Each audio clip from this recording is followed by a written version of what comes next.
श्री राधे श्याम निताय गौर हरि बोल। धीर समीर बिहारी भगवान की जय। शालिग्राम भगवान की जय। गिरिराज महाराज की जय। तुलसी महारानी की जय। वृंदावन रजरानी की जय। यमुना रस रानी की जय। हमारे गुरु स्थान श्रृंगार वट की जय। सब संतन की जय। समस्त वैष्णव जन की जय। अपने अपने गुरुदेव भगवान की जय। जय जय श्री राधे श्याम। सप्त देवालय की जय। अनेक दिनों से हम गुरु गोविंद कृपा से सत्संग का लाभ उठा रहे हैं। कल पूज्य बाबा श्री तीन कौड़ी महाराज का चरित्र पुनः शुरू किया था। नहीं, कल तो नित्यानंद जयंती। हाँ, नित्यानंद जी का परसों हमने तीन कौड़ी बाबा का चरित्र शुरू किया था। कल यहाँ बैठ जाइए।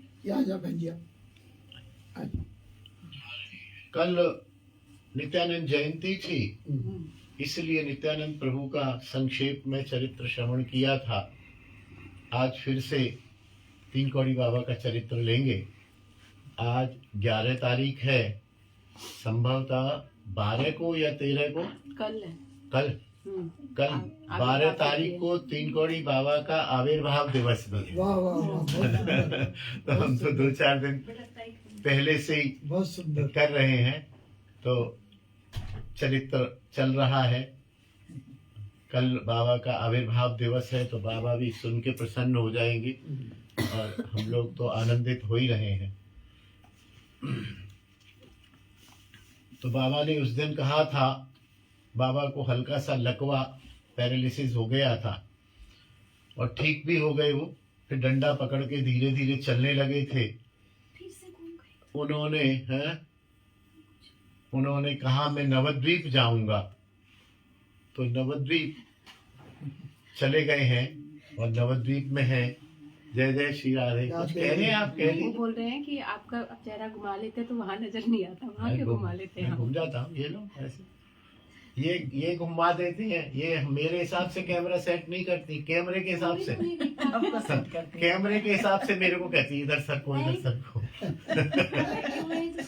ये भी सुनेंगे। हाँ, मूल श्रोता तो वही है, और क्या। चलिए, अब ठीक आ रहा है? सही है। हाँ, ऊपर नीचे। हाँ, देखो कोई बात नहीं है। जय जय श्री राधे श्याम निताय गौर हरि बोल। हमारा इस पर कोई केंद्र नहीं है, क्वालिटी अच्छी आवे नहीं आवे, बस लोगों को सुनाई दे जाए, बस इतना जरूर है। नहीं, बहुत भाव बना रहे। बहुत अच्छी कथा है। बहुत कथा बनी रहे। हमें इसका क्या करना है। हम तो लोगों के कैमरे लाइट फाइट, एक एक्स्ट्रा लाइट जरूर हमने लगवा ली है, तो चल रहा है, बढ़िया चल रहा है, कोई दिक्कत नहीं है।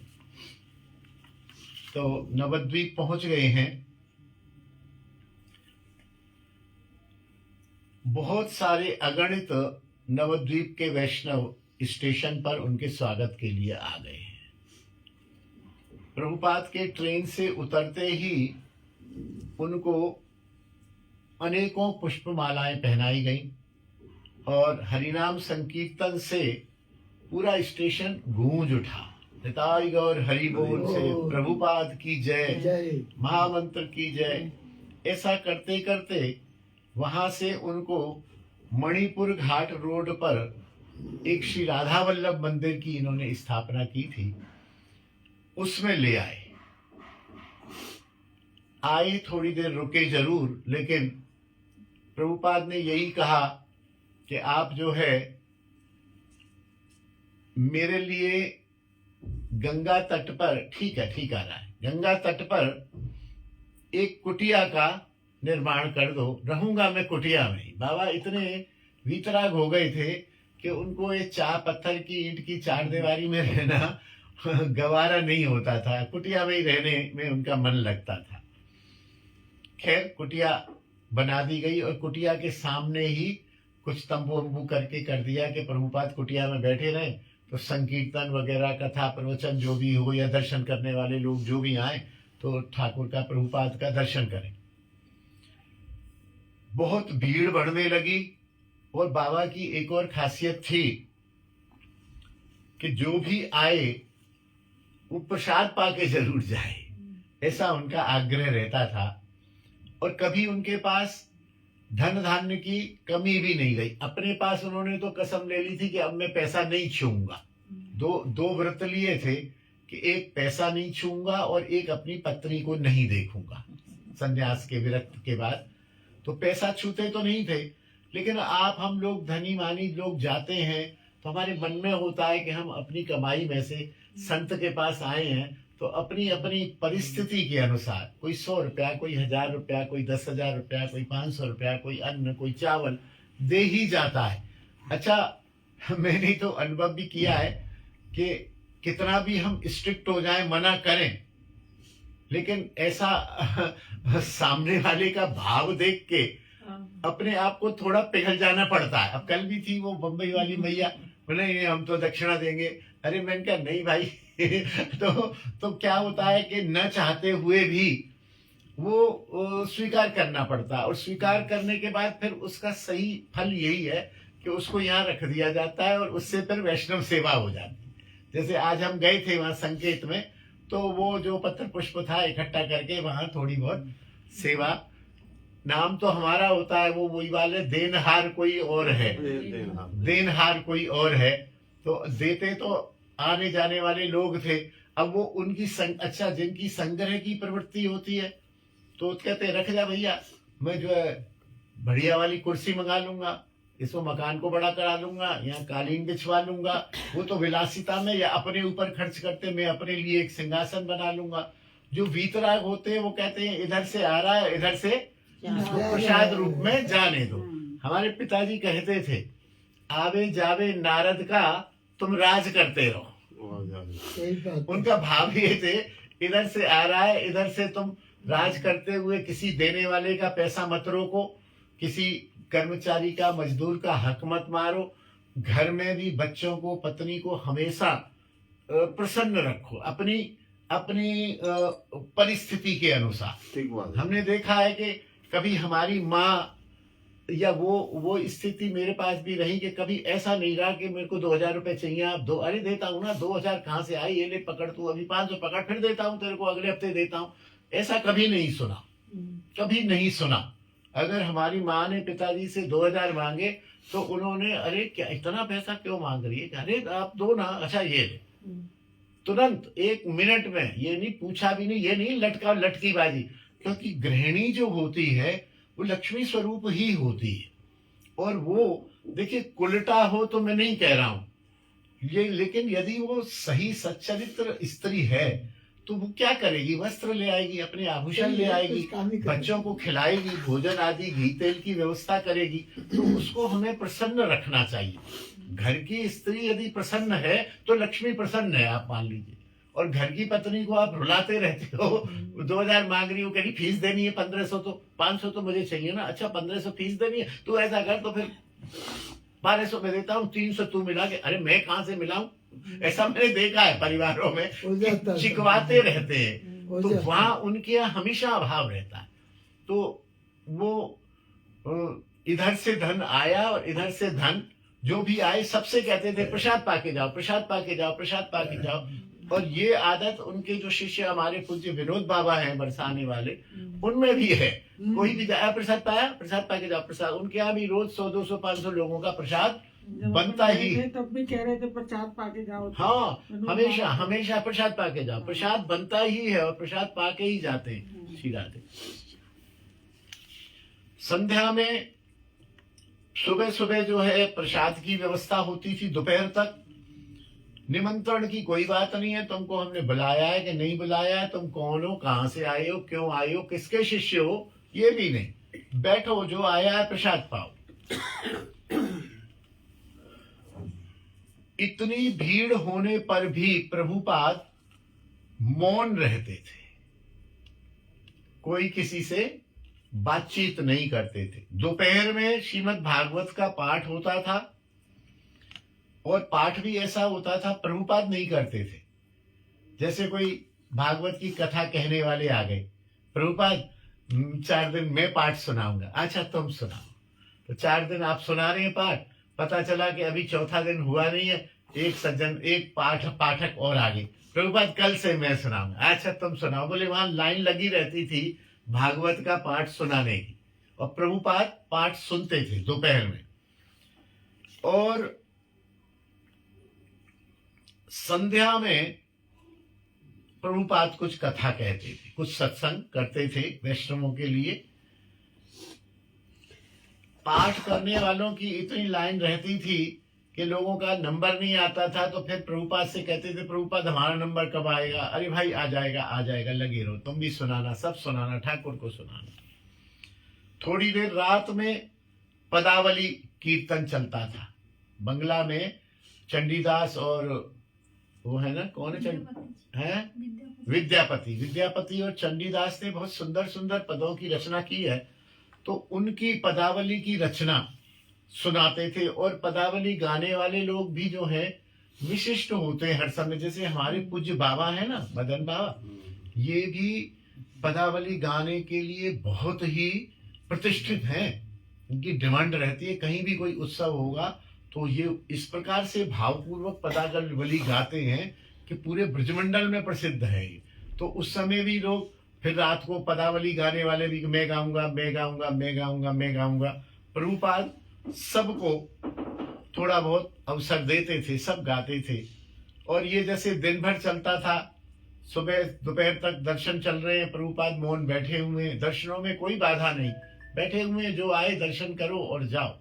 और प्रभुपाद मौन रहते थे। दोपहर में भागवत पाठ, संध्या को प्रभुपाद कुछ बोलते थे, घंटा 1.5 घंटा, रात्रि में फिर पदावली का पाठ। तो लोगों का आना जाना इतना रहता था कि उन्होंने लिखा है कि दोनों तरफ वहां पर लोगों को रोजगार भी मिलने लगा। गोलगप्पे की दुकानें खुल गई, पान की दुकान खुल गई, कोई खिलौने वाले, कोई तली हुई मूंगफली, कोई चित्र, कोई कंठी, कोई ऐसे भी लोगों को रोजगार मिला। तो प्रभुपाद इससे भी प्रसन्न होते थे कि चलो कोई बेरोजगार को किसी भी बहाने से 2 पैसा मिल रहा है और वो खाएगा पिएगा, परिवार का पालन करेगा। एक इनके आश्रित भक्त थे सुबल नाम के। सुबल ने स्वप्न देखा कि गुरुदेव बुला रहे हैं, सुबल मैं नवद्वीप आया हुआ हूं, तुमको पता नहीं चला क्या? तुम जल्दी से मेरे पास आओ। तुरंत ही सुबल जो है इस प्रकार की व्यवस्था करने लगे कि वे वहां पहुंच जाएं। और जल्दी ही सुबल प्रभुपाद के पास पहुंच गए। और पहुंचे तो तुरंत ही प्रभुपाद ने कहा, अरे सुबल, अच्छा सुबल हो, अरे वाह सुबल वाह, मैं तुम्हें कल से 2 दिन से याद कर रहा था, तुमने बहुत अच्छा किया, तुम आ गए। और बोले एक बात कहूं, मानोगे? बोले प्रभुपाद आप आज्ञा करो। बोले देखो अब तुम इधर आ गए हो, अब उधर नहीं देखना, समझ गए? बोले प्रभुपाद जो जैसी आपकी आज्ञा। बोले अब उधर नहीं देखना, अब इधर ही इधर देखना। तो प्रभुपाद ने इशारे में कह दिया और उन्होंने भी समझ लिया कि अब संसार की तरफ नहीं देखना है। उसके बाद वे संसार में वास्तव में ही वापस नहीं गए और कुछ दिन बाद प्रभुपाद की सेवा में रहे और प्रभुपाद ने उन्हें वेश प्रदान किया और प्रभु की सेवा में रहे आए। प्रभुपाद के पास अनेक प्रकार के लोग अनेक प्रश्न लेकर आते थे, किंतु वो तो मौन रहते थे, बोलते नहीं थे। दिन के समय कोई उनसे जिज्ञासा नहीं करता था, बैठा रहता था। दिन ढलने पर संध्या के समय वे मौन भंग करके सबसे बात करते थे और प्रभुपाद अति सुंदर वाक्यों के द्वारा सबके सब प्रकार के प्रश्नों के उत्तर देते थे। और शास्त्र युक्ति से ऐसा समझाते थे कि लोगों के हृदय में उसका समाधान बैठ जाता था। और अनेक बार ऐसा भी हुआ है कि आप जो प्रश्न लेके आए हैं उस प्रश्न का उत्तर पहले से ही चल रहा है, तो प्रश्न पूछना ही नहीं पड़ा।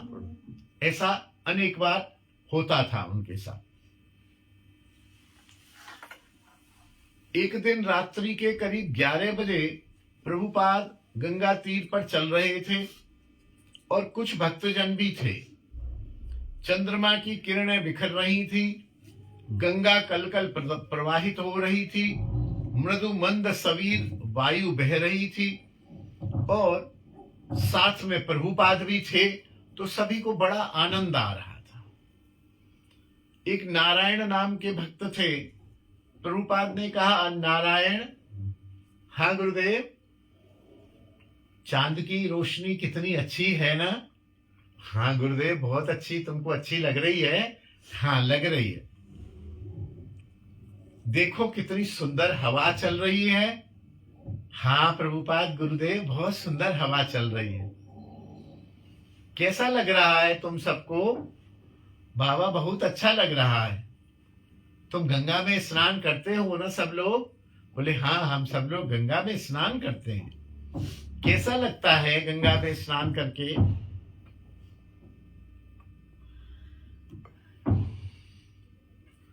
बाबा, स्नान तो अनेक जगह किया है, लेकिन गंगा में जो हम स्नान करते हैं उसमें बड़ा आनंद मिलता है। प्रभुपाद ऐसे थोड़ा पॉज दे के 2 मिनट चुप रह के कि अच्छा हाँ ठीक है। अब सब लोग देखेंगे क्या बात रही, प्रश्न पूछा, बोले नहीं। सब देख रहे हैं कि प्रभुपाद कुछ बोले। सोई प्रभुपाद बोले, नारायण, तुम्हारे घर में बिजली है? बोले हाँ गुरुदेव है। बोले पंखा है? रोड है। अच्छा, तुम जो बत्ती जलाते हो, प्रकाश होता है, हवा आती है, उसका पैसा देते हो? बोले हाँ प्रभुपाद, बिजली चलेगी तो पैसा तो देना ही पड़ेगा। पैसे के बिना कैसे बिजली और हवा मिलेगी? तो बताओ नारायण, ये जो चांदनी, चंद्र की रोशनी हो रही है, इसका तुम कुछ पैसा दे रहे हो? बोले नहीं गुरुदेव। बोले ये जो हवा चल रही है, इसका कुछ पैसा दे रहे हो? अच्छा, तुम्हारे घर में नल का कनेक्शन भी होगा? बोले हाँ। उसका भी पैसा देते हो? हाँ देता हूँ। भाई गंगा में नहाते हो, इसका कुछ पैसा देते हो? बोले नहीं गुरुदेव। वह कितने सरल तरीके से देखो, यदि चांद की चांदनी ना हो, सूर्य की रोशनी ना हो, तो सारा संसार अंधकारमय हो जाएगा। जल न हो तो कोई जीव जीवन नहीं धारण कर पाएगा। भगवान ने हमारे जीवन धारण करने के लिए यह सब वस्तुएं दी हैं। अच्छा, उस भगवान के लिए हमने कुछ पैसा दिया? पैसा तो भगवान लेते नहीं है, तो फिर हम कुछ करते हैं उस भगवान के लिए? बोले नहीं, हम तो कुछ नहीं करते। बोले हम कितने अकृतज्ञ हैं, एहसान फरामोश हैं हम, कि भगवान ने हमको वही जल, वही रोशनी, वही वायु जिसके लिए तुम पैसा देते हो, वो फ्री में दी हुई है, फिर भी तुम भगवान के लिए कुछ नहीं करते। हमें करना भी क्या है? भगवान को केवल याद करना है, उनको याद रखना है भगवान को, और उनका नाम लेना है। वे बदले में कुछ करते, मांगते भी नहीं है, केवल वो यही चाहते हैं। वो तो नहीं चाहते हैं हमारे अपने कल्याण के लिए। शास्त्र और गुरुजन कहते हैं कि हमें उनका नाम लेना चाहिए, फिर भी हम नाम नहीं लेते। बोले देखो, संसार के सभी कार्य करो, लेकिन मुख से उनका नाम लेते रहो। कृष्ण कृष्ण कृष्ण कृष्ण, निताई गौर कहते रहो, राधे राधे कहते रहो। और जो अकृतज्ञ हैं, उनका नाम भी नहीं करते। लेकिन यदि तुम अपनी बिजली का बिल नहीं दो तो क्या होता है? बोले बिजली कट जाती है। तो बोले तुम यदि कुछ लोग जो नाम नहीं ले रहे हैं उनको क्या सूर्य रोशनी नहीं देता है? उनके लिए क्या गंगा जल उपलब्ध नहीं है? क्या वे गंगा में नहीं नहा सकते हैं? क्या वे सुंदर हवा को पान नहीं कर सकते हैं, आनंद नहीं ले सकते हैं? भगवान कितने दयालु हैं, जो नाम नहीं भी लेते हैं, जो उनके विरोधी भी हैं, उनको भी जल पृथ्वी वायु अग्नि आकाश 5 तक तो भगवान ने निःशुल्क दिए हुए हैं। लेकिन हमें चाहिए कि हमें कुछ भगवान ने दिया है तो हम उनको कुछ दे न दें, उनका नाम तो ले लें, उनका नाम उनको सुना दें। संसार में कोई हमें प्यार करता है तो उसके पीछे स्वार्थ होता है। उस सुख के लिए हम अपना मानव जन्म नष्ट कर देते हैं। लेकिन भगवान हमारा पालन पोषण करते ही हैं। हम प्यार करें तो हम यहां तक कि हम भगवान को माने या ना माने, हम नास्तिक भी हों तो भी पृथ्वी जल वायु अग्नि आकाश भगवान ने दिया हुआ है। नास्तिकों को भी दिया हुआ है, विरोधियों को भी दिया हुआ है। और जिसके सुख के लिए प्राण दे रहे हैं वह संसार हमारा वर्तमान तो नष्ट कर रहा है, भविष्य को भी नरक में अतिथि बनाने का रास्ता खोल रहा है। ऐसे प्रेममय पुरुषोत्तम की कथा थोड़े समय के लिए भी हम नहीं सुनते हैं। हम कितने नमक हराम हैं।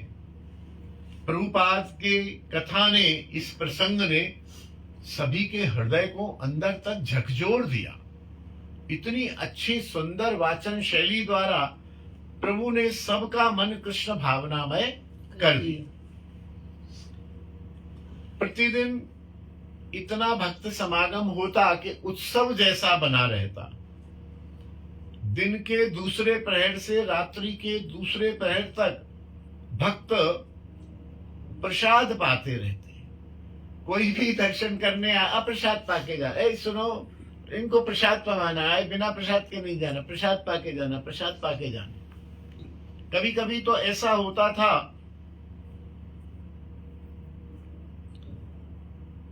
कि अनुमान से ही आज 200 लोगों की व्यवस्था करो प्रसाद की, तो 200 लोगों की व्यवस्था होती थी और लोग प्रसाद पा जाते थे 300-400। पता नहीं क्या ठाकुर की कृपा होती थी कि कम प्रसाद में वो चिन्मयता आ जाती थी, अधिक पा जाते थे।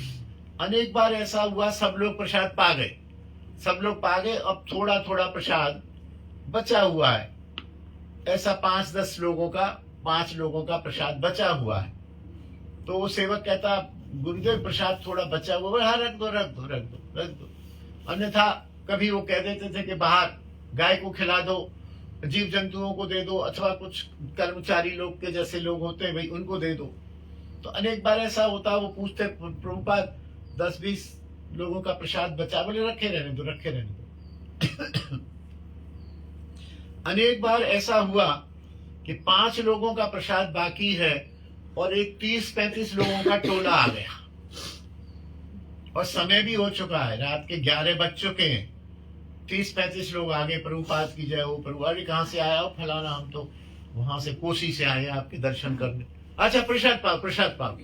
अब प्रभुपाद तो कहते प्रसाद पाओ। रसोईया कहता अरे यार प्रसाद पाओ, अब 11 बजे कहाँ तो मैं प्रसाद बनाऊंगा, कहाँ बनेगा, और ये दर्शन करके जाने को आए हैं। अब प्रभुपाद प्रसाद पाओ प्रसाद पाओ। अब प्रसाद पाओ, प्रसाद के नाम पर हम आप सभी लोगों की देखिए भावना होती है कि इतने बड़े संत के आए हैं, वो कह रहे हैं तो पाओ। तो कहते पाओ। तो वो ऐसा करता प्रभुपाद, 5-7 जन का प्रसाद है, पाओ पाओ प्रसाद पाओ प्रसाद पाओ। तो ऐसा चमत्कार अनेक बार हुआ कि 30 पत्तल लगा दी गई और वो सब्जी बांटने लगे। 5 लोगों की सब्जी अंत तक 30वीं पत्तल तक भी पूरी बटती गई, पूरी बटी, और 30-35 लोगों ने पूरा प्रसाद पाया। एक भी व्यक्ति भूखा नहीं गया कभी भी।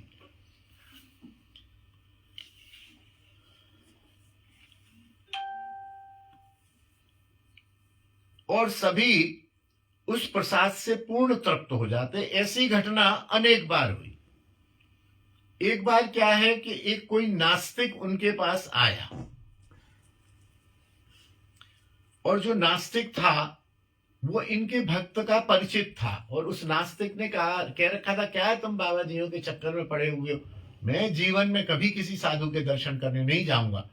तो वो जो इनका भक्त था वो प्रेरणा देता रहता था, अरे तुमको पता नहीं है, संतों में बहुत शक्ति होती है, उनमें कृपा होती है, वो हमारे जीवन को बदल देते हैं, हमें भजन में लगा देते हैं, भजन में न भी लगे हम तो हमारी जो अशांति है, हम जो परेशान हैं, हम जो विह्वल हैं, हम जो लौकिक झंझटों से अपने आप को खामखा परेशान मानते हैं, जबकि वो तो प्रारब्ध है, हमें भोगना ही है। हम परेशान हो चाहे रो के भोगें चाहे हंस के भोगें, भोगना है हमें, तो क्यों ना हम हंस के भोगे।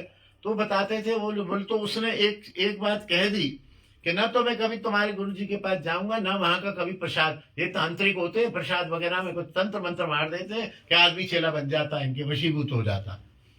बोले ठीक है। वह किसी भी तरह से राजी नहीं होता था, लेकिन वो भी जो भक्त थे वो भी अपनी आदत से मजबूर, अरे तू एक बार चल के तो देख। अंत में उसने कह दिया, देख अब मेरे से फालतू बात नहीं करना, यदि तुम्हारे बाबा जी में शक्ति है कुछ तो मेरे को बुला के देखें, वो मुझे मजबूर कर दें आने के लिए, तब मैं उनके पास जाऊंगा, अन्यथा मैं नहीं जाऊंगा। उसने कहा ठीक है, अब क्या मजबूर करेंगे उनको, तेरी क्या जरूरत है, तेरे जैसे वहां जाने कितने लाइन लगा के खड़े हो, अब भाड़ में जा, तू मत जाना, बैठ जा घर पे। उन्होंने भी उसको तिरस्कार कर दिया। वह नास्तिक युवक उस दिन से ही कुछ ऐसे चिंतन करने लगा कि अब तो यार इसने भी कहना बंद कर दिया। कई बार होता है ना खेचा तानी, आप कह रहे हो चलो, नहीं नहीं मैं नहीं जाऊंगा, फिर कह रहे हो चलो मैं नहीं जाऊंगा, फिर आप कह रहे हो चलो मैं नहीं जाऊंगा, पता चला कि अब कल आप मिले और आपने कहा ही नहीं चलो गुरुजी। अरे बोले ये क्या हुआ, ये तो रोज कहते थे चलो, आज तो इन्होंने कहा ही नहीं, चलो हो सकता है 2 दिन बाद कहेंगे। फिर हम मिले, फिर बड़े हम उत्साह में थे कि ये कहेंगे चलो, आपने फिर नहीं कहा। अरे बोले ये तो गड़बड़ हो गया। एक जैसे होता है ना आशा अपेक्षा उपेक्षा, तो उपेक्षा हो गई तो उसे लगा कि अरे ये तो अब कह नहीं रहे। तो बोले हो ना हो कहीं ऐसा तो नहीं मेरा ही नुकसान हो, मैं एक बार दर्शन करके तो आऊं, देखो तो सही, जाने में क्या हर्ज है, कर क्या लेगा वो बाबा जी मेरा। तो ऐसा करते करते करते करते फिर भी वो साहस नहीं कर पाया। फिर थोड़ा सा मन बना भी, तो बोले मन बनेगा, मैं तो सब जगह कहता हूँ ये बाबा लोग ढोंगी होते हैं, कुछ नहीं होते, इनके पास जाने का मतलब नहीं है, और किसी को पता चल गया कि मैं बाबा के पास चला गया हूँ तो मेरी हंसी और उड़ जाएगी दूसरे दिन, कह ले चला गया तू भी बाबा के पास, तो मैं नहीं जाऊंगा। वो कहेंगे क्यों रे, तू तो किसी साधु के दर्शन को नहीं जाता था, अब कैसे आ गया। इसलिए वो साहस भी नहीं कर पा रहा था, परंतु प्रभुपाद के दर्शन की इच्छा उसके अंदर तीव्र से तीव्रतर होती जा रही थी। आखिरकार उसने एक युक्ति सोची। बोले गुरु ऐसा करते हैं, जब कोई नहीं होगा ना बाबा के पास, जब बाबा अकेले होंगे रात में दिन में, तो छुप के उनके पास चलेंगे दोपहर के समय। तो एक दिन वो दोपहर के समय उसने पता लगाया बाबा कब अकेले होते हैं। बोले दोपहर के समय अकेले होते हैं। तो छुपते छुपाते कुटिया के पास पहुंच गया। प्रभुपाद मौन थे। इशारे से प्रभुपाद ने उसको अंदर बुलाया, अंदर आओ। अंदर आ गया और वो बैठ गया। प्रभुपाद मौन बैठे हुए, आंखें बंद हैं, मुस्कुरा रहे हैं, और वो प्रभुपाद का दर्शन करने लगा। प्रभुपाद ने वही इशारे से प्रसाद पाके जाना, प्रसाद पाके जाना, इशारे से कहा। और युवक भी प्रभुपाद से इतना मंत्र मुग्ध सा हो गया, एक तो बैठा रहा आधा घंटा, उनकी कृपा और उनकी रेजेस, उनकी वाइब्रेशंस जो उस पर पड़ी, और फिर कहा कि प्रसाद पाके जाना, जबकि उसने कहा था मैं कभी प्रसाद नहीं पाऊंगा। वो फिर प्रसाद पाने भी बैठ गया और प्रसाद पाके बैठ के गया, और जाते जाते गुरुदेव के चरणों में समर्पण करके गया। वाह गुरुदेव वाह। और अपने उस मित्र से जाके क्षमा मांगी कि मैं तो भटकता रहा, तुमने कितने दिन मेरे से कहा, जब तुमने बंद कर दिया तब मेरे अंदर की आत्मा जागी कि अब मेरे को एक बार तो जाना चाहिए, मैं आज तुम्हारे बाबा के दर्शन करके आया हूँ और प्रसाद पाके आया हूँ, कल से तुम जाओगे तो मुझे लेके जाना। अब वो खुद, अरे चल नहीं रहे हो वर्मा जी, अरे बोले जाएंगे अभी, अरे चलो क्या करना है, चल के वहीं बैठते। ऐसा उसका हृदय परिवर्तित हो गया।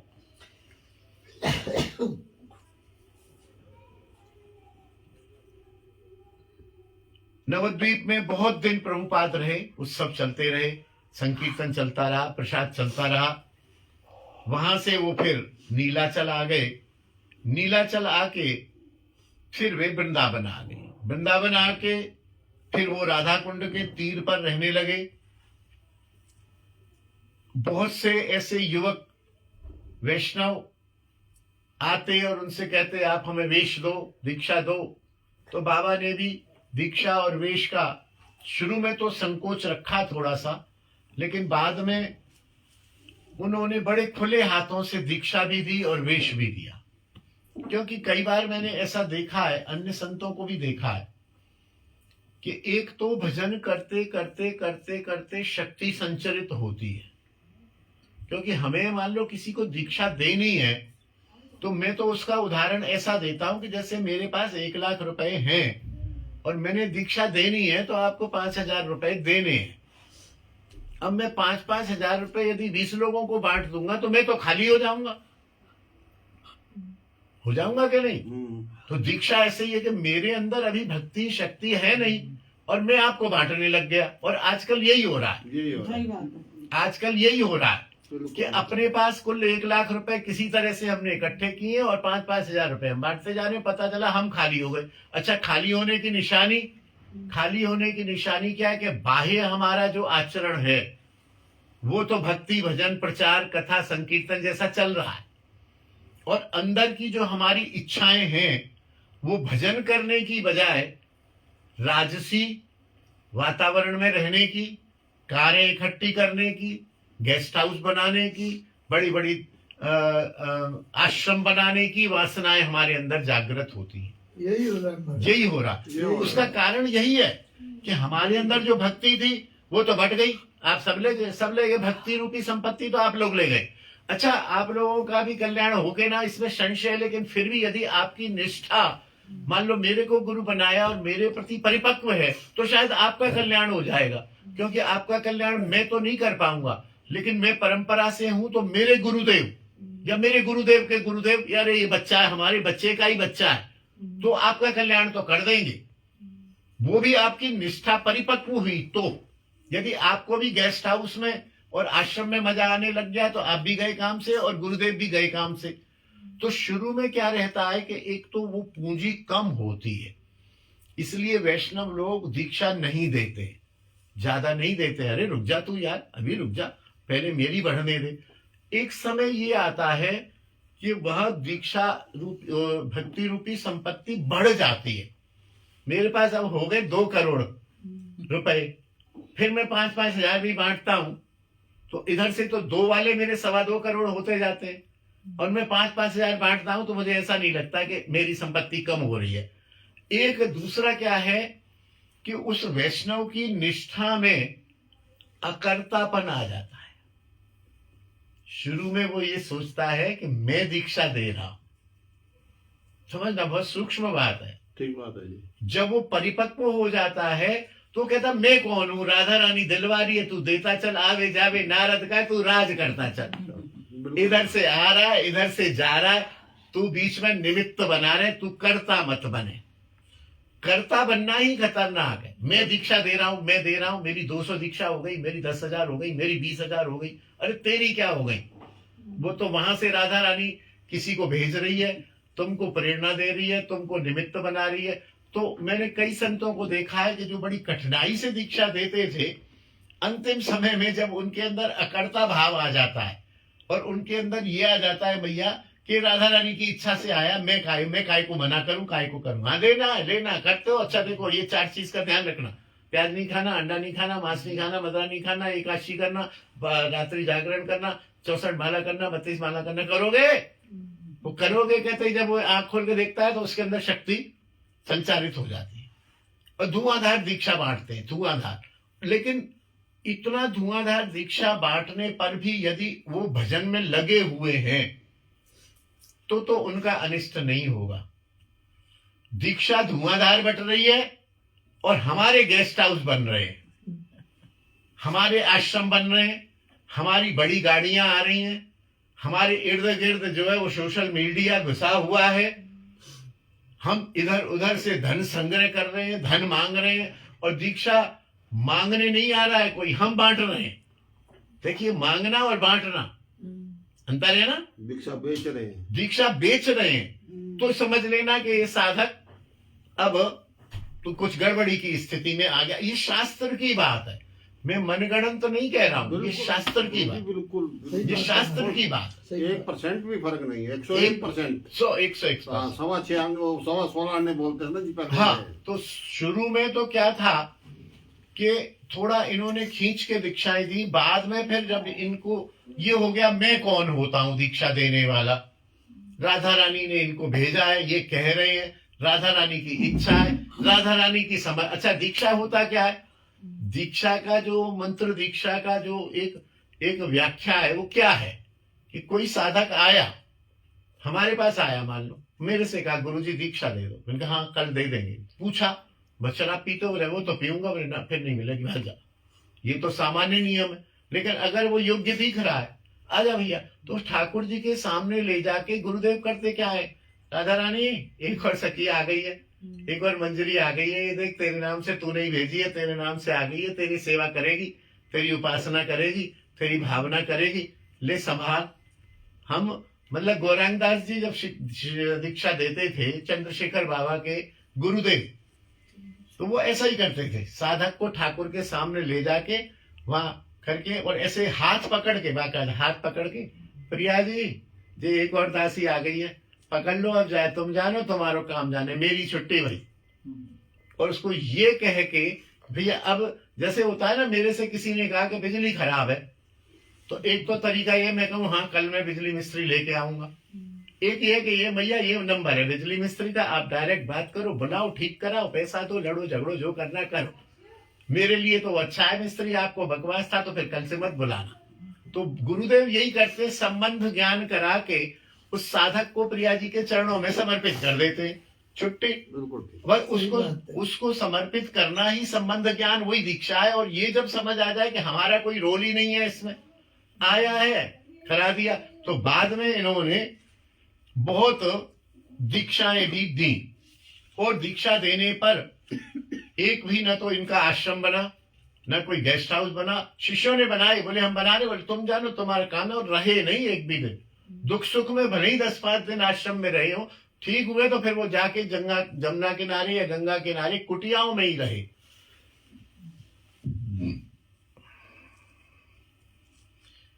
वे राधा कुंड रहे, गिरिराज तरेटी में रहते थे, प्रेम सरोवर में रहे, तपोवन में रहे, और भगवान कृष्ण की लीला स्थलियों में रहते रहे।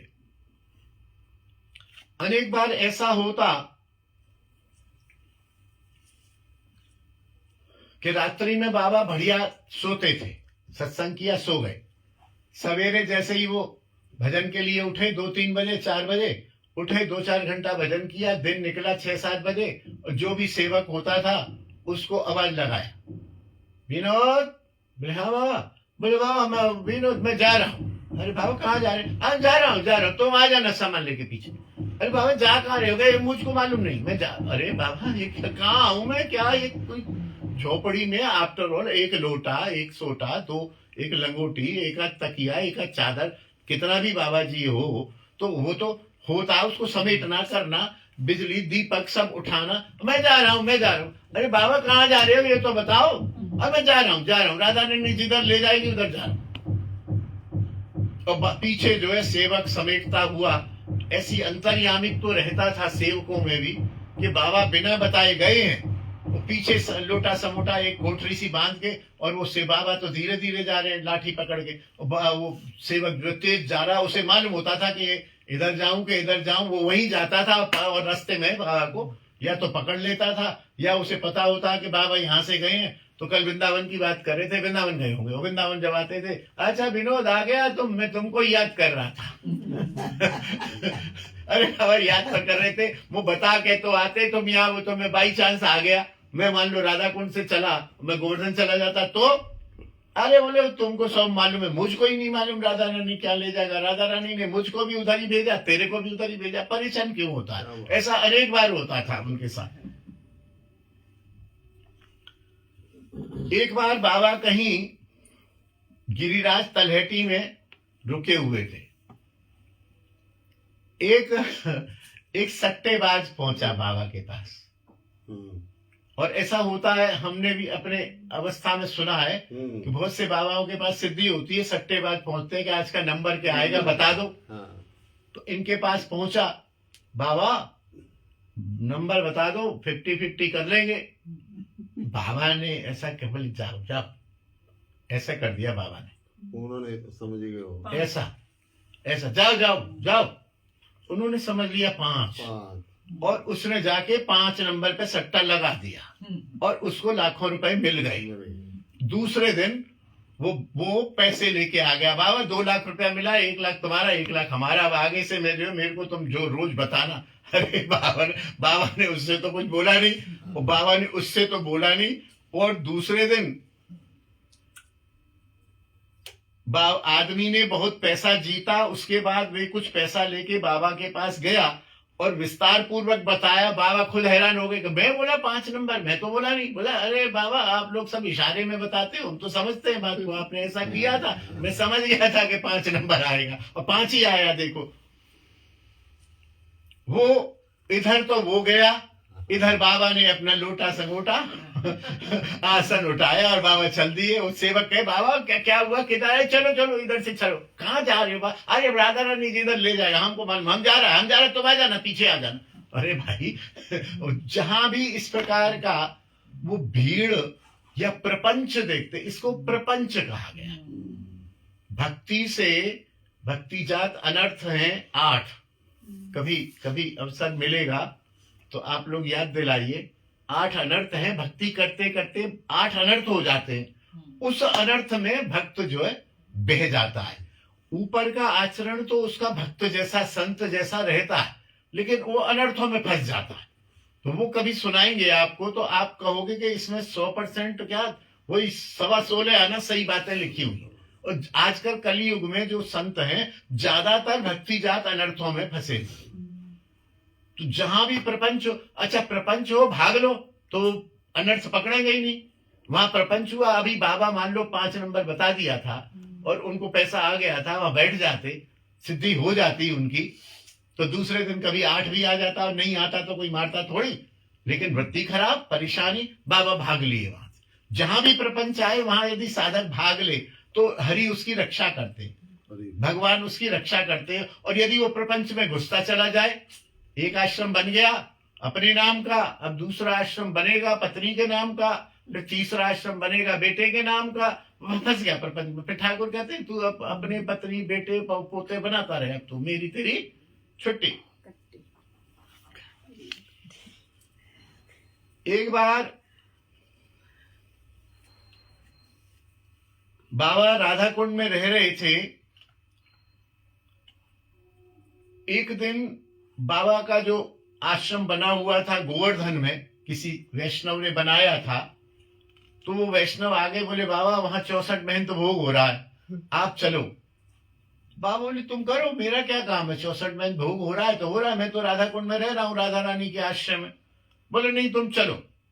सबने चरण पकड़ लिए, बाबा की इच्छा नहीं थी। अब वही बात है कि संत एकदम कड़ा भी नहीं होता है, सरल तो होता है, लेकिन एकदम मैंने बताया ना कि कड़ा नहीं हो सकता। यदि संत हृदय नवनीत समान, मक्खन की तरह से होता है। वो जान रहा है कि ये उचित नहीं है, फिर भी वो कहता चलो इसको दुख ना हो, ये इसको दुख ना हो, हम देख लेंगे, समझ लेंगे, कैसे भी कर लेंगे, और रास्ते निकल आते हैं। तो बोले चलो चलता हूं। चले गए 64 महंत भोग हुआ, और रात्रि में बाबा को ज्वर हो गया, तेज ज्वर हो गया, और बाबा बेहोश हो गए ज्वर से। और उसी अर्धवायद अवस्था में बाबा कहने लगे देख लो, राधा रानी मेरे को मना करती रही, मत जाओ मत जाओ मत जाओ, तुम लोग जबरदस्ती मेरे को लेकर आ गए, इसलिए मेरी यह अवस्था हो गई है और इसीलिए मैं आना नहीं चाहता था। सबको अफसोस हुआ।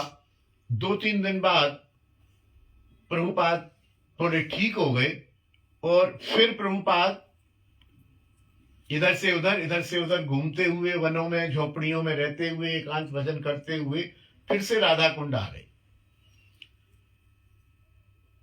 प्रभुपाद राधा कुंड आ गए हैं, यह सुनकर बंगाल से भी बहुत से लोग राधा कुंड आ गए। और उनका आश्रम तो था ही, स्वयं तो कुटिया में रहते थे, लेकिन वैष्णव लोग, अनुयायी लोग आश्रम में रहते, खाते पीते, भंडारा करते, जो भी करते, और कुल मिला के बाबा के पास भजन के लिए खा पी के अपनी शरीर चर्या करके और बाबा के पास पहुंच जाते सत्संग के लिए। वहां भी जब देखा कि बहुत भीड़ हो गई तो बाबा ने राधा कुंड छोड़ के फिर बाबा गोवर्धन चले गए। पूरा शीतकाल वहीं रहे। शीत ज्यादा था और वहां गोवर्धन में भी फिर प्रपंच बढ़ने लगा तो बाबा वहां से उठे, प्रेम सरोवर आ गए। प्रेम सरोवर वहीं हम आज जहाँ गए थे, नंदगांव, वहीं संकेत वट से पहले ही प्रेम सरोवर है। प्रेम सरोवर पर भी हरिनाम संकीर्तन, भागवत सप्ताह होता रहा। वहां से फिर बाबा फिर प्रपंच हो गया, फिर वो कोकिलावन आ गए। कोकिलावन उस समय एकांत जगह थी जहां आजकल शनि मंदिर है, वहां भी बाबा रहे हैं, उन्होंने भजन किया है। वहां फिर प्रपंच होने लगा, भीड़ बढ़ने लगी, मतलब हमेशा भीड़ से भागे हैं। आप देखिए इस चीज को। आज की तो स्थिति ऐसी, भीड़ कैसे बढ़ेगी? आज की स्थिति है कि भीड़ कैसे बढ़े, आज की स्थिति। और अभी आजकल मैं नाम नहीं लूंगा, अभी एक संत हैं जो यहाँ के बड़े प्रसिद्ध संत हैं, उनका कितना ज्यादा नाटक और प्रपंच चल रहा है कि भीड़ परेशान है। भीड़ को पब्लिक परेशान है, नगर परेशान है, ब्रजवासी परेशान है, लेकिन वो संत महाराज भीड़ को छोड़ने को तैयार नहीं है। सही बात है। वो भीड़ को छोड़ने को तैयार नहीं है। सच्चा संत होता तो भीड़ को छोड़ के कहीं भाग गया होता, कहीं भाग गया होता। कितने मिलियन फॉलोवर्स हैं मेरे, कितने फॉलोवर है, कितने, अरे मैं भीड़ को कैसे छोड़ दूं? अरे तुम क्या भीड़ के लिए आए हो यहाँ? अपना भजन करो। और उस 2-4 हजार भीड़ के खातिर ब्रजवासियों को कितना कष्ट हो रहा है। बहुत परेशान हो रहा है। उस सारे इलाके में वैष्णव लोग रहते हैं, आश्रम है, गेस्ट हाउस है, बच्चे हैं, पढ़ने वाले लोग हैं, लेकिन नहीं, हमें भीड़ नहीं छोड़नी। अच्छा, प्रचार क्या हो रहा है कि इन लोगों को राधा नाम सुनने से तकलीफ है। अरे राधा नाम से तकलीफ नहीं है, तुम्हारे बैंड बाजों से तकलीफ है, तुम्हारी आतिशबाजी चलने से तकलीफ है, तुम्हारी उल्टी सीधी हरकतों से तकलीफ है, तरह तरह के। अरे बैंड, तुम निकलो राधा राधा राधा राधा कह के निकलो, किसको क्या तकलीफ है? क्या तकलीफ है मुझे बताइए। और फिर एक प्रश्न और उठता है, हमारे भक्ति मार्ग में हम सब लोग वही करते आ रहे हैं कि जो ऊपर से हमारे गुरुजन लोग करते आ रहे हैं। मुझे बताइए, कहीं कोई गुरुजन 2:30 बजे निकला आज तक? किसी इतिहास में बताइए। मैं निंदा नहीं कर रहा हूँ, मेरा कोटि कोटि प्रणाम है हर संत के चरण में, लेकिन वो अनर्थ में जब हम फंस जाते हैं ना, तो वेश तो संत का रह जाता है, लेकिन हम करते हैं अनर्थ। हम करते हैं अनर्थ। ये अनर्थ नहीं है कि ब्रजवासियों को आप कष्ट दे रहे हो। तो भीड़, सब परेशान है। भीड़ से भागता है संत। मैं जो सिद्धांत देना चाह रहा हूं कि मैं इतना साहस करके कह रहा हूं, मैं कुछ नहीं, मैं तो एक छोटा सा कीड़ा हूं, मेरी कोई औकात नहीं है, लेकिन भीड़ से संत भागता है। सही बात है।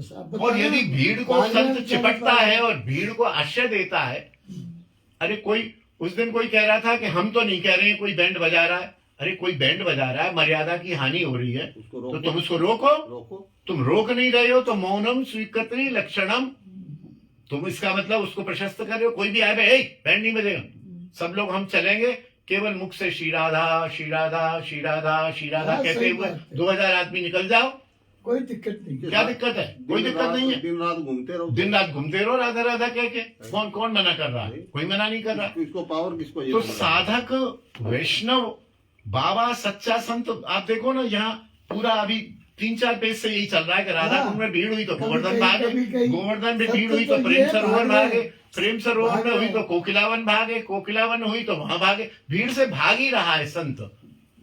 और कोई 200 साल पुरानी बात नहीं है, अभी भी 100-125 साल पुरानी बात है। मैंने तो 100-125 साल भी क्यों होगी, 50-100 साल पुरानी बात है। हम तो दर्शन किए, मेरे शिक्षा गुरुदेव बीच में हैं तीन फोटो कौड़ी है। बाबा, ये ये बीच वाले जो खड़े हुए हैं, खड़े हुए हैं। हाँ। हाँ जी। 100-125 साल, 100 साल भी नहीं हुए। फिर कामा में आ गए, दुर्वासा कुंड पर रहे, फिर दुर्वासा कुंड से फिर केशी घाट आ गए, फिर वहां से थोड़ा स्वास्थ्य बिगड़ा, स्वास्थ्य ठीक हुआ तो तपोवन आ गए। तपोवन के पास एक राम जानकी मंदिर है, वहां कुछ दिन रहने। ये सारे जितने भी नाम हैं मैंने तो फिर भी दर्शन किए। तपोवन भी दर्शन कर आया हूं मैं, राम जानकी मंदिर भी करके आया हूं, कोकिला वन भी किया है, प्रेम। लेकिन मैं समझता हूँ यहाँ जितने लोग बैठे हैं इन्होंने नाम भी नहीं सुना होगा। किसी दिन रखो गुरुजी प्रोग्राम, हाँ तब दर्शन करवाओ। इतना, हाँ इतने गुप्त और शांत स्थान है। बहुत अच्छा स्थान है। कभी दर्शन तपोवन करवाओ तपोवन गुरुजी। में गया हूँ तो अपनी गाड़ी ही चल रही है और एक मिट्टी की सड़क है, बरसात में तो जा ही नहीं सकते, और वहां जाके एकदम जंगल के बीच में गाड़ी रुकती है और ऐसा लगता है कहाँ आ गए हम।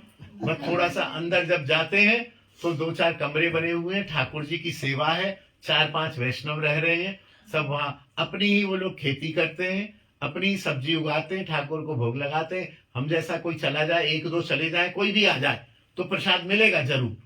और यदि हम फोन करके जाएं, बता दें हम 20 लोग आ रहे हैं तो 20 लोगों का प्रसाद मिलेगा आपको वहां पर, कोई गुरुजी कामना किसी नहीं। प्रोग्राम रखो, सब हाँ, ऐसा हाँ। घुमाओ। प्रेम नहीं। सरोवर, प्रेम सरोवर दर्शन बहुत करो। अच्छी जगह। सुदामा दर्शन कुटी करो। वहाँ बहुत बड़ा, हाँ सुदामा कुटी है, दर्शन प्रेम सरोवर करवाओ गुरुजी बहुत सुंदर। कभी। बहुत सुंदर है। वहीं एक अक्षयवट है, फिर अक्षयवट है तपोवन वहाँ। गए, फिर अक्षयवट आ गए। अक्षयवट से फिर वो गोवर्धन आ गए। गोवर्धन राधा कुंड और वृंदावन ही रहते, फिर बाद में उन्होंने वनों में और जंगलों में रहना बंद कर दिया शारीरिक अस्वस्थता के कारण, हाँ, क्योंकि सही डॉक्टर बात है, नहीं, सही बात। चिकित्सा नहीं, सेवक भी 1 या 2 रहते थे, झोपड़ी सी में रहते थे। तपोवन पे भी अब पक्की वो बनी है, आश्रम बना हुआ है, 2-3 कमरे, नहीं तो वहां झोपड़ी है, वहां लिखा हुआ है कि यहाँ 3 कोड़ी बाबा ने भजन किया, वहां अब पक्का बना दिया है उन्होंने। तपोवन है किधर को? तपोवन किधर को है? शेरगढ़ से आगे, शेरगढ़ के आगे है कहीं, शेरगढ़ से है ना? हाँ, शेरगढ़ है यहाँ पर एक जगह, तो शेरगढ़ किसी दिन तहसील है, रखेंगे यानी जिला गाँव है। है, गाँव है, गाँव सब का जगह नाम है जाएंगे। शेरगढ़। गाँव है, गाँव है। चोमुआ, फिर उसके आगे शेरगढ़, फिर हाँ जाके- ठीक है, चोमुआ के उधर। चोमुआ, से शेरगढ़ भी उधर है। बहुत आगे चौमुआ शेरगढ़। ब्रह्मा जी का काफी मंदिर है। इंटीरियर में, काफी। और जहाँ तपोवन है वहां से थोड़ी दूर पर, वो तो कहते हैं जमुना जी बाढ़ में तो तपोवन वाले आश्रम में आ जाती है, अभी आ गई थी पीछे, लेकिन अभी इन दिनों भी वो दूर में दिखती है जमुना की धारा, वहां जमुना के किनारे ही है। फिर एक दिन प्रभुपाद ने कहा कि मुझे नीलाचल ले चलो। प्रभुपाद के कृपा आश्रित डॉक्टर सुशील कलकत्ता से दिलीप कुमार के साथ वृंदावन आ गए, टिकट लेके हवाई जहाज की। इधर यहां से वैष्णवों ने कहा नहीं, इनकी तबीयत ठीक नहीं है, ये कहीं नहीं जाएंगे, यहीं धाम में ही रहेंगे। तो इन्होंने यहां से टेलीग्राम दिया, टेलीग्राम वहां मिला नहीं, वो टिकट लेके आ गए। तो वो उन्होंने बहुत आग्रह किया, प्रभुपाद आप बहुत दिन से यहाँ हो, आप नीलाचल चलो, कलकत्ता चलो, हम लोगों को भी लाभ मिलेगा, ये होगा वो होगा। तो वही वाली बात कि न चाहते हुए भी भाई ठीक है, अब ये लोग कह रहे हैं तो ठीक है, मेरे को ले जाने दो। एक और इन्होंने बहाना लगाया कि मेरे को नहीं जाना पड़ेगा, किसी पंडित जी से कह के श्रीमद् भागवत सप्ताह रखवा दिया कि सप्ताह छोड़ के कैसे जाऊंगा, मेरे को सप्ताह रखवा दिया है मैंने।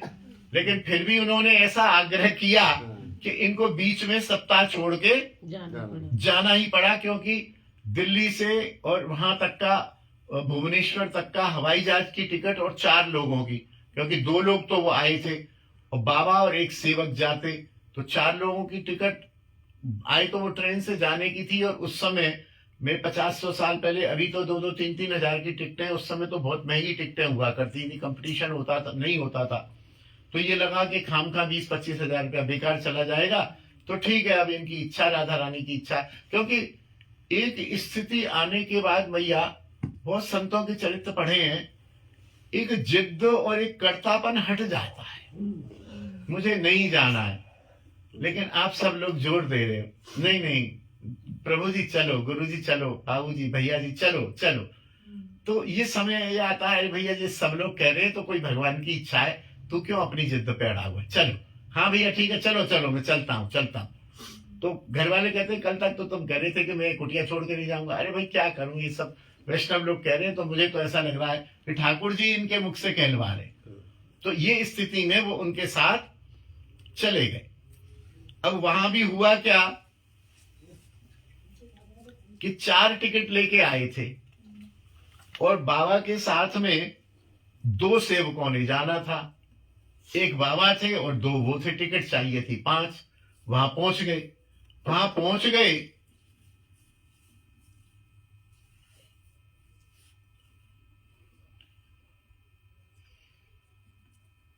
तो अब 4 टिकट है और हवाई जहाज में 5 में जाना। ट्रेन तो है नहीं, घुस जाओ टीटी को 100 रुपए देके बन जाएगी टिकट। तो बहुत भाग दौड़ करी, लेकिन वो बता रहे हैं कि उन दिनों में कोई एशियन गेम चल रहे थे तो टिकट नहीं मिली। ये परेशान थे, बैठे थे, बोले देखा जाएगा जो भी है, 4 की तो है ही है, 4 तो चलेंगे, आने दो। तो वहां पता चला कि एक व्यक्ति, वही विमान वाला एक कोई अधिकारी, वो इनसे प्रभावित था, इनसे नाम सुना हुआ था। उनको पता चला कोई बाबा आए हैं, कौन बाबा आए हैं, टिकट देखो। उसने पता चल गया, अरे तो 3 कौड़ी बाबा आए हैं, चलो मैं दर्शन करके आता हूं। वो इनके पास दर्शन करने आया तो इन्होंने बात की, सेवकों ने बात की कि भाई साहब सर हमारे पास 4 टिकट है, 1 टिकट नहीं। अरे बोले मैं बनवाता हूं। तो उसने तुरंत ही 1 टिकट बनवा दी और ये 5 के 5 लोग प्रभुपाद को विमान में चढ़ाया, बैठाया। दिन में 2 बजे विमान भुवनेश्वर पहुंचा। इसके बाद प्रभुपाद को लेकर भक्तवृंद टैक्सी करके पुरी के लिए रवाना हो गए। प्रभुपाद का संवाद पहले ही पहुंच गया था। प्रभुपाद वहां एक टोटा गोपीनाथ मंदिर है पुरी में, आपने देखा होगा, शायद विश्व का पहला मंदिर है जहां ठाकुर जी आलती पालती लगा के बैठे हुए हैं। हाँ पुरी में है, पुरी में मंदिर है। टोटा गोपीनाथ आलती पालती लगा के बैठे और इधर उनके उल्टे हाथ में प्रिया जी खड़ी है। अच्छा, उसके पीछे भी कथा है, क्यों बैठे कि उनकी सेवा करते थे जो भी पुजारी थे या जो भी थे, वो वृद्ध हो गए, उनका हाथ ऊपर तक नहीं जाता था। तो बड़े दुखी होते थे कि भाई ये क्यों कैसे, मेरा तो चंदन नहीं लगा पाता हूँ, मुकुट नहीं चढ़ा पाता हूँ, बहुत दुखी होते। तो ठाकुर ने कहा तू चिंता मत करे, मैं बैठ जाता हूँ। और ठाकुर बैठ गए। श्री विग्रह बैठा हुआ है, मैं भूल रहा हूँ, कथा है उसकी बाकायदा, कभी टोटा गोपीनाथ की कथा आएगी तो आप लोग सुनेंगे कि श्री विग्रह बैठ गए और वो जो साधक थे बड़े प्रसन्न हुए, वाह वाह वाह वाह वाह ठाकुर आप बैठ गए, अब मैं आपको मुकुट चंदन श्रृंगार सब आराम से लगा पाऊंगा, आराम से कर पाऊंगा। ठाकुर जी बैठे हुए हैं और प्रिया जी खड़ी हुई है, लेकिन दोनों का श्री विग्रह बराबर का है, मुख बराबर ही, ऐसा नहीं कि ऐसे ऐसे हो गए हो, मुख बराबर का ही है। बहुत सुंदर श्रृंगार है। और कभी कभी वो श्रृंगार को हटा के ठाकुर जी के बैठे हुए स्वरूप का दर्शन कराते हैं, नहीं तो नेट पर है, नेट पर बिना वस्त्र का ठाकुर जी का है, जहाँ ठाकुर जी बैठे हुए हैं और प्रिया जी खड़ी हुई हैं। वलाई वेश का जब रात्रि को सुनाते हैं, संभवतः विश्व का ऐसा है कि आलती पालती लगा के बैठे हुए। नेट पे डालें टोटा गोपीनाथ पुरी, तो आ जाएगा। बिल्कुल टोटा गोपीनाथ पुरी आप डालेंगे तो आ जाएगा। तो ये टोटा गोपीनाथ चले गए। आज भी टोटा गोपीनाथ अपने 3 कौड़ी बाबा के सेवक ही उसको संभालते हैं। गदाधर पंडित जी का, गदाधर पंडित जी के सेव्य विग्रह थे। गदाधर पंडित जी को तकलीफ होती थी वृद्ध होने पर। आज भी अपने 3 कौड़ी बाबा के ही शिष्य प्रशिष्य वहां हैं और वहां सारी सेवा करते हैं। उन्हीं की पद्धति, उन्हीं की परंपरा में वहां की सेवा चल रही है।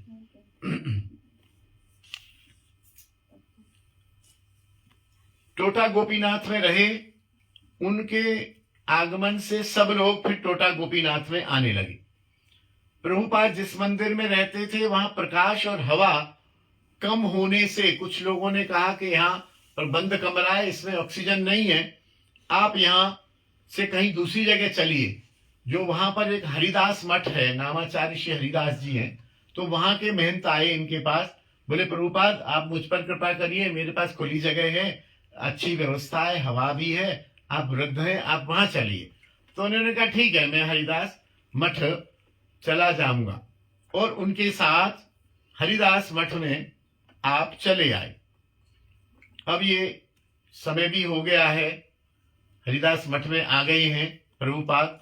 कल प्रभुपाद का आविर्भाव दिवस है, उनकी जन्म तिथि है कल। तो कल हम इस प्रसंग को कल पंजाबी प्रोग्राम है। पूरा करने की कोशिश करेंगे, हालांकि लंबा है।